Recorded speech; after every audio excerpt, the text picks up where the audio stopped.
I'm Joe Guerrera, and I know fish. And today I'm going to show you how to shuck clams.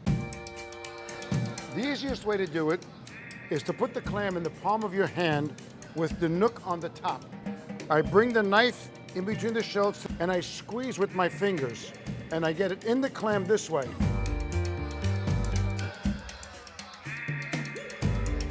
Now, from this point, I'll crack the knife down, scrape along the top of the shell.